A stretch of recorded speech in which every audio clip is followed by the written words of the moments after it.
Hi and welcome back to Coco Sleep.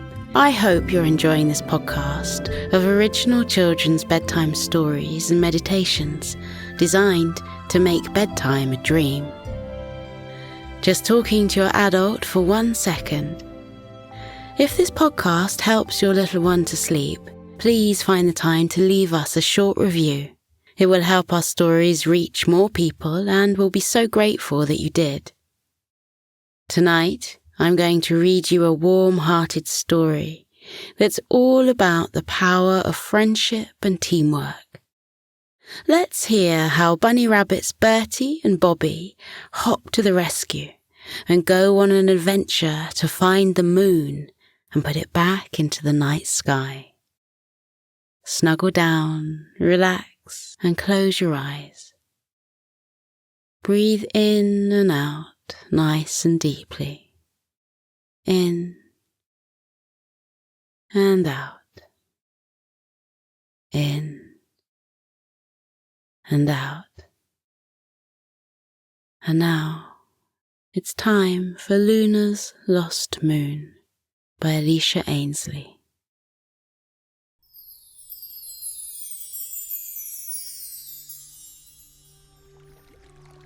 It was a cool summer's day in mid-July when Bertie and Bobby hopped on down to the lake at the edge of the forest, never expecting what adventure was in store for them that day. The sun was high in the sky, smiling down on all the citizens of the forest below, and Bertie, the grey-haired rabbit, wanted to run and play. Hopping giddily through the forest, over flowers, under hanging branches and through lush green bushes, he eventually came upon a warren tunnelling deep underground.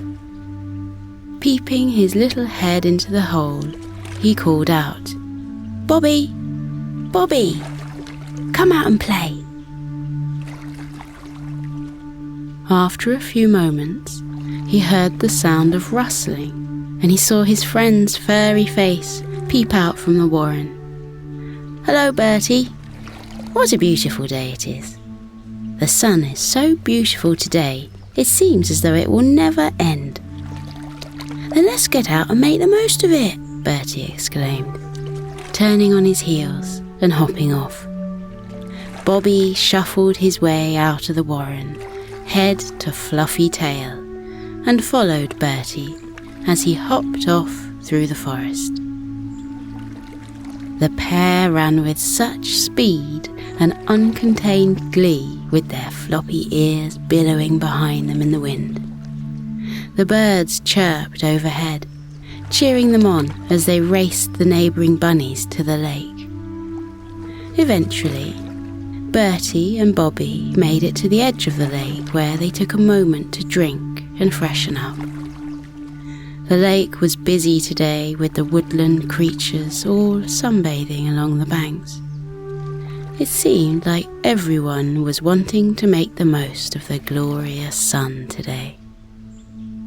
The lake looked dazzling as the sun's rays reflected off the surface of the water, creating an iridescent glow of sparkling light. The fish of the lake appeared to be delighted by all the attention of their large audience today, and were performing quite the show.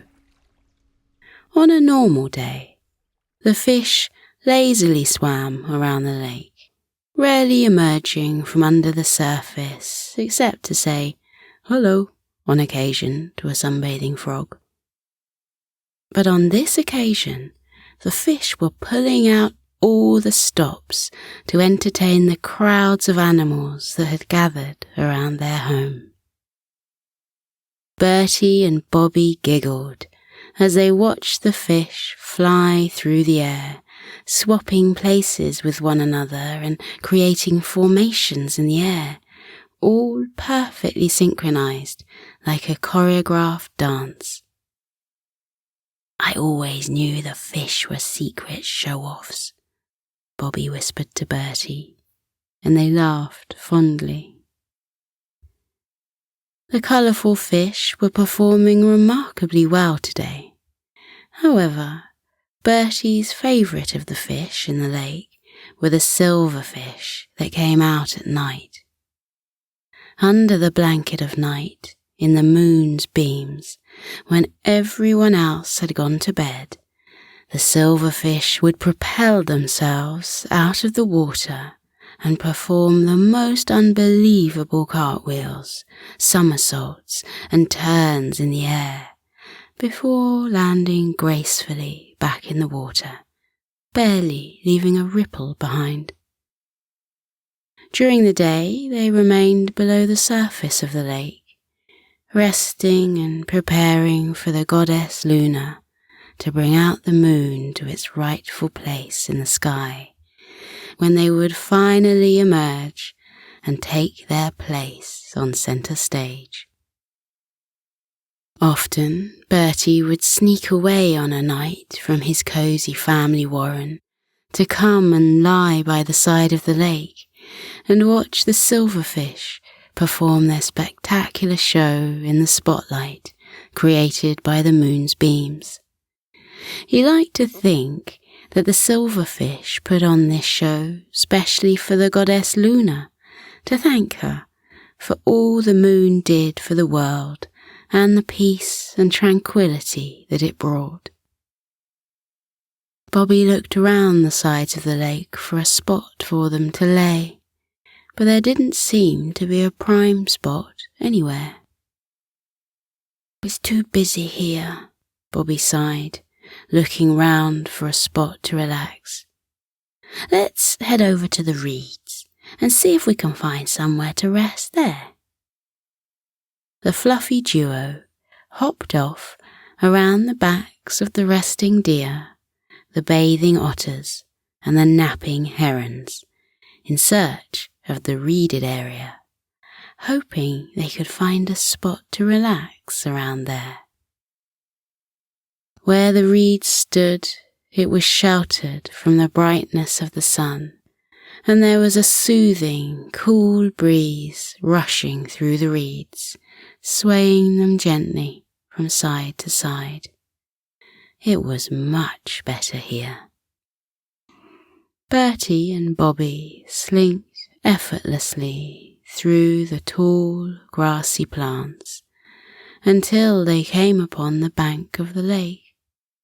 There was a perfect patch of sand, ready and waiting for them. It was totally undisturbed, with no one else around, and it was the ideal bunny-sized area for them both to lie down and stretch out long, all the whilst dipping their toes in the calming, cool waters of the lake. Bertie and Bobby sat themselves down in their secret spot and sighed with relief. What a glorious day it was. They lay there, resting their eyes, hearing nothing but the gentle rustling of the reeds rocking in the wind, the distant chirping of crickets, the occasional birdsong from the nearby trees, and the soft ebbing and flowing of the water on the shore. After a while, Bobby's ears began to gently twitch, as they picked up on a new noise breaking through the lull of soothing sounds around them. It was an unusual sound, one that he hadn't heard before. Rolling over, Bobby gently nudged Bertie to gain his attention. "Bertie, did you hear that?" he whispered. Bertie yawned a great yawn and stretched his little body out. He had happily dozed off and was not too pleased to have been disturbed by his friend so soon. "What are you talking about?" Bertie asked begrudgingly. Bobby paused and listened closer. The strange sound was coming from through the reeds to their left. Holding his paw to his lips, he hushed Bertie and beckoned for him to follow silently. The two bunnies crept through the reeds, following the strange sound. Eventually, they came to a new part of the lake that was completely shaded by large, overhanging trees. It was so covered that you could be forgiven for thinking that night had fallen on just this area of the lake. The waters were completely still here, with not a flying fish to be found, and on the edge of the waters sat a woman. The woman had bright white, long hair that cascaded over her shoulders and down her back to the floor.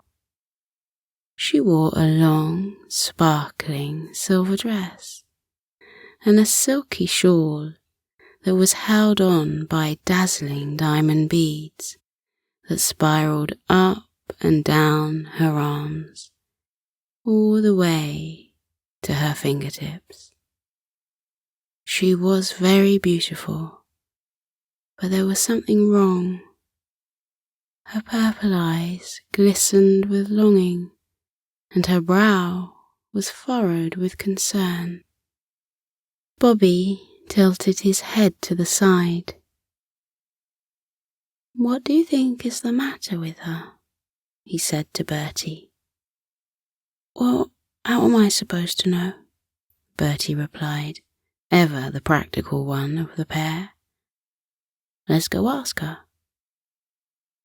And with that, Bertie pushed his way out of the reeds where they hid and hopped over to the side of the mysterious woman. Bobby followed behind, curiously. The ethereal woman turned her head to the tiny bunnies by her side, forlornly. "Hello, miss," Bertie said softly. "My name is Bertie, and this is my friend Bobby. We couldn't help but notice you seemed troubled. Is there any way we can help you?" The woman smiled at them kindly. "Oh, bless you," she replied with a husky, deep voice. "I don't think you can help me, sweet bunnies. I have lost something very important, and I have searched with all my might, but I just can't find it." Bobby crept closer to the woman and suggested sweetly, "Well, maybe we can help you look. We are quite good at finding things, especially if they've fallen underground."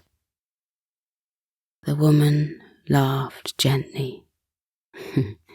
"I don't think that what I've lost can be found underground. You see, my name is Luna. I am the goddess of the moon, and I have lost the most important thing to me, the moon itself." Bertie and Bobby gasped. "How could this have happened?" Bertie cried. He couldn't believe he was in the presence of the great goddess Luna herself. Luna began to explain her predicament. She and her brother Helios, the sun god, had quarrelled the day prior. Helios had claimed that there was no need for light in the night. He believed that the creatures of the earth should sleep and wait all night long for his return in the morning, when he would ride his great chariot across the sky, bringing light to the world. He was very jealous of the attention that Luna was receiving from the humans. They had begun worshipping her every full moon, and Helios was concerned that she was attempting to take his place as a great god amongst the humans. In his jealousy, Helios had stolen the moon from its place in the sky and hidden it away so that Luna could not find it and bring light to the world tonight when he would be away. Bertie and Bobby felt terribly sorry for the goddess. The earth needed the moon on a night. Otherwise, how would they find their way in the dark? Bertie and Bobby promised to help the goddess find the moon and return it to its rightful place in the night sky with her. But where would they begin to look? Luna said that she had searched everywhere she possibly could. Unfortunately, Luna could not walk around on Earth anywhere in the direct sun, otherwise Helios would see her and stop her in her tracks. So she was resigned to searching in all the shaded and covered areas for the moon. Bertie and Bobby were determined to help the goddess, so they set out on their own search, vowing to not stop until they had found the moon again. The eager pair were very excited to help out a goddess. The other animals would never believe them, but at least they knew it to be true. Bertie and Bobby retraced their steps around the side of the lake, but couldn't spot the moon amongst the crowds. They called over one of the colourful fish of the lake and asked if a moon had by chance been dropped under the water, but the fish had seen nothing. They knew that Luna would have checked the depths of the forest, as it was shaded for the most part, but she hadn't found the moon lurking amongst the trees or hidden in one of the bushes. So the bouncy duo decided to gather reinforcements to aid them on their quest. They reached out to a family of woodpeckers and asked them to help them in their search. If Bertie and Bobby could cover the land and the woodpeckers cover the sky, then between them, surely they could track down the missing moon. As the woodpeckers soared off into the sky, Bertie and Bobby hopped out to the nearby fields, searching amongst the poppies and the lavender plants. Bobby darted in and out of the poppies, calling out for the moon as he went, but he couldn't find anything. Once he had given up on the prospect of the poppy field, he raced to join Bertie, who had headed off to search the lavender fields. Bertie was still lethargic from his delightful nap by the side of the lake, and the lavender fields were not helping. As he ran through the pretty purple plants, searching for the moon, he found himself yawning more and more as he went. The scent of lavender was so comforting, and he felt all of his troubles and cares melting away as his running gradually became slower and slower. The power of the lavender plants overcoming him. He tried to resist at first, but the sweet surrender of sleep was calling him. and it was such a peaceful feeling that he couldn't help but give in. Bertie was soon fast asleep amongst the lavender, purring gently with every breath, having the sweetest of dreams. Bobby, on the other hand, had been lucky in the poppy fields and had remained true to his mission. As he approached the lavender field where Bertie had gone, he took a deep breath in and recognized the mesmerizing, beckoning, sweet scent of the sleep-inducing plants. He knew that if he went into that field, it was unlikely he would emerge again until he had enjoyed a long, deep sleep amongst the plants. By the time he would awaken, night would have already come, and he would have failed the goddess Luna. Bobby decided to abandon the search of the lavender field and asked a friendly field mouse to stand watch over the lavender field so that when Bertie eventually emerged, he would know to meet Bobby back at the lake. Bobby raced off back towards the forest with no time to lose. Taking a break, Bobby leaned against a large tree trunk and thought hard. He had searched the lake. He had searched the fields. Luna had checked all of the dark spots of the forest. Where could the moon be hiding? The god Helios was clever to have hidden the moon from Luna so well. He knew that she would be limited in where she could search, because if he saw her out in the bright open areas uncovered by the trees, then he would spot her and stop her immediately. And that's when Bobby suddenly had an idea of where the moon could be. Deep in the center of the forest, there was a clearing where the trees parted and a large waterfall stood proud. There were the most beautiful flowers and plants that you couldn't find anywhere else in the forest. They thrived in the sunlight.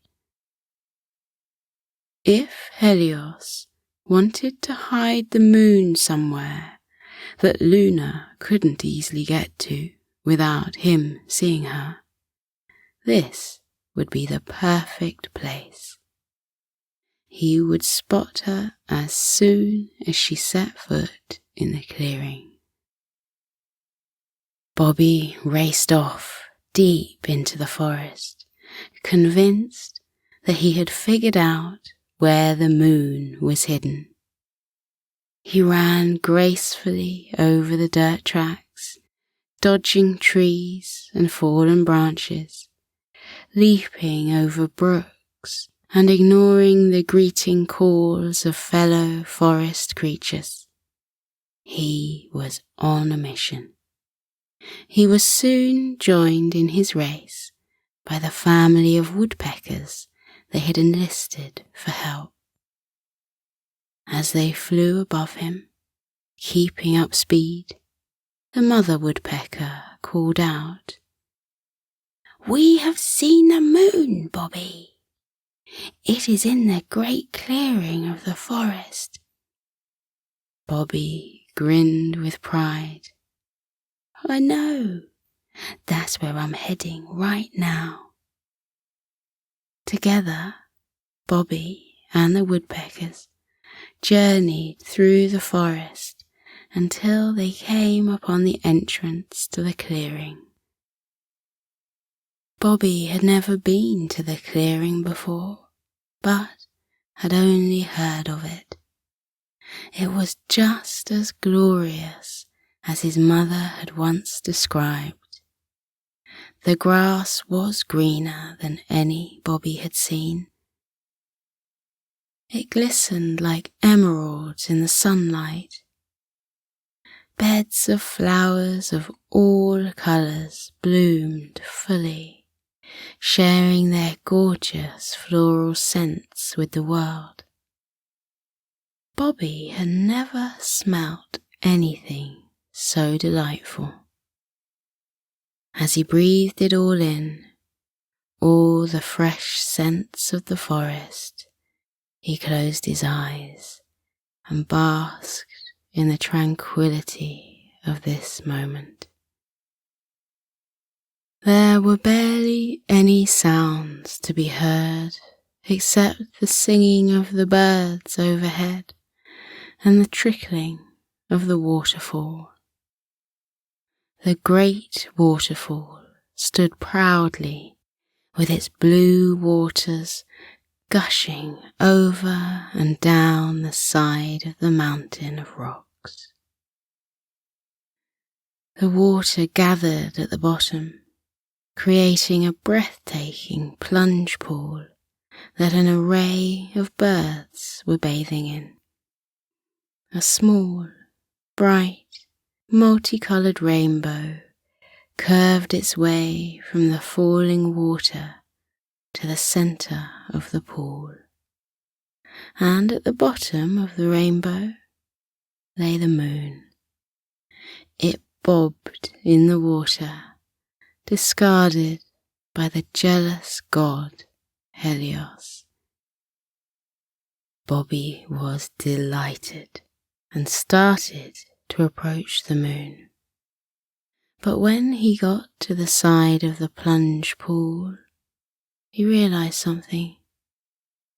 The moon was in the middle of the water, and Bobby could not swim. What was he going to do? As Bobby looked around him for someone to help, he noticed a small rowing boat berthed to the side of the waterfall. His prayers had been answered. Bobby hopped on over to the boat.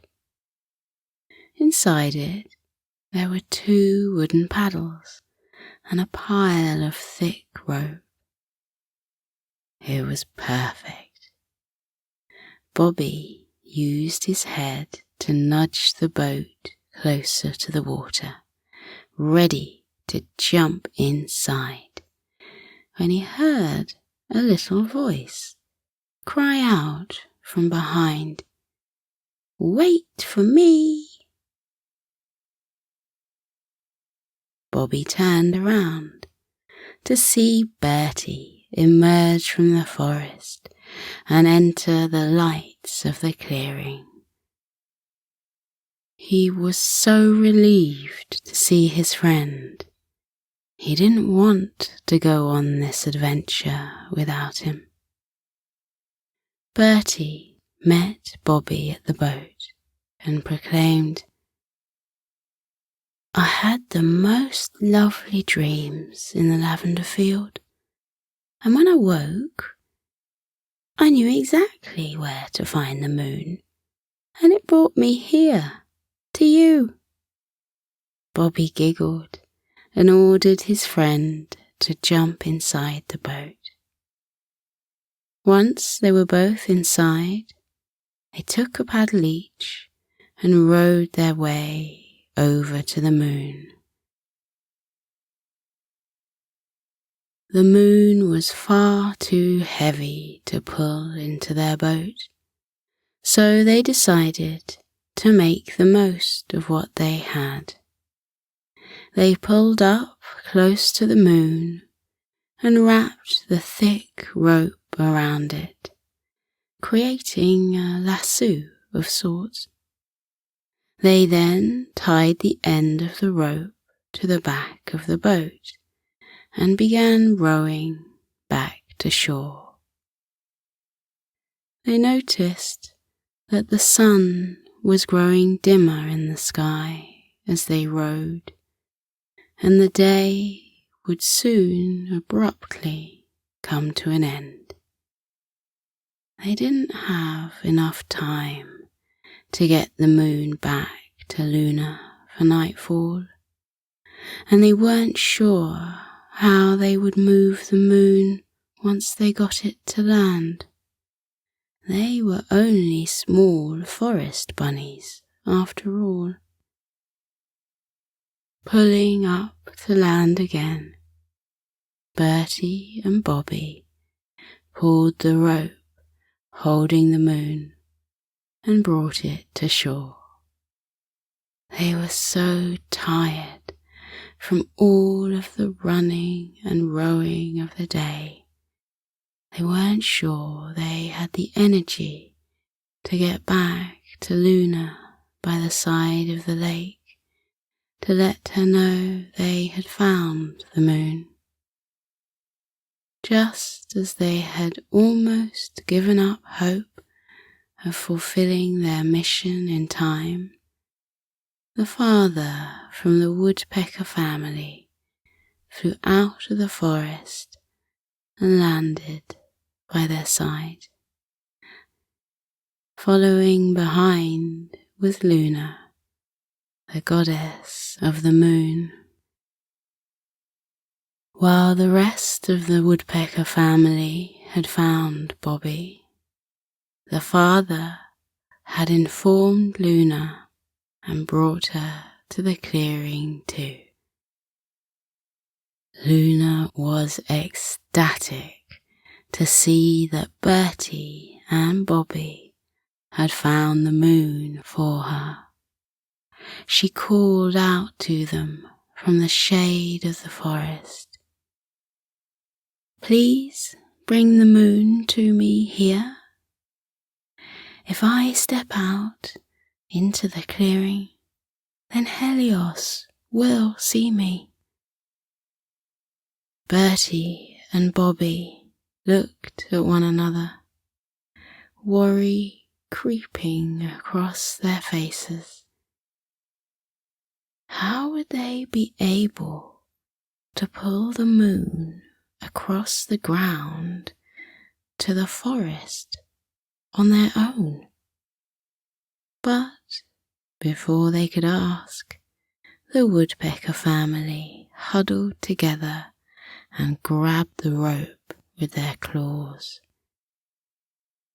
Bertie and Bobby took the end of the rope and, working as a team, the group of tiny animals pulled and dragged the moon from the water all the way across the lush green ground to Luna, hidden beneath the trees. She leapt forward and embraced the moon as if it were an old friend. As she held it, a half-moon crescent began to glow on her forehead.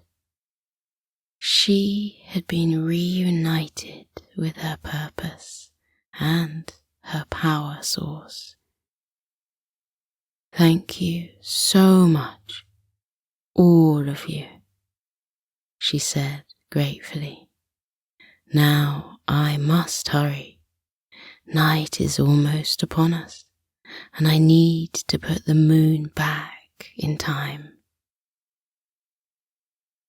Luna leant forward and placed a gentle kiss on the forehead of Bertie and Bobby and stroked the backs of the family of woodpeckers.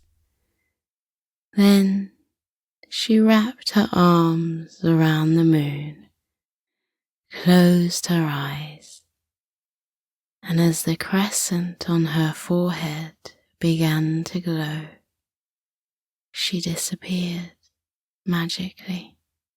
in a haze of silver light. Bertie and Bobby were so happy that they had been able to help the goddess Luna, and as night fell and the sun disappeared in the sky, they watched with pride as the full moon shone brightly in its rightful place. Bertie and Bobby decided not to return home that night. Instead, they made themselves a bed by the side of the waterfall with a night sky as their blanket. Stars twinkled overhead, and the moon watched over them, no doubt alongside the goddess Luna. They were exhausted from the adventures of the day, and they curled up close to each other for warmth. As Bertie rolled over to his side, he gazed out at the plunge pool. Miraculously, as if they knew, a shoal of silver fish began to gracefully leap out of the water, dancing and twirling in mid-air, before plunging back into the water as if they had never been there at all. Bertie liked to think that this was the goddess Luna's way of saying thank you one last time. As the silver fish danced in the moonlight, Bertie watched them until his eyes grew heavier and heavier, and he could no longer watch as he fell into a much deserved slumber.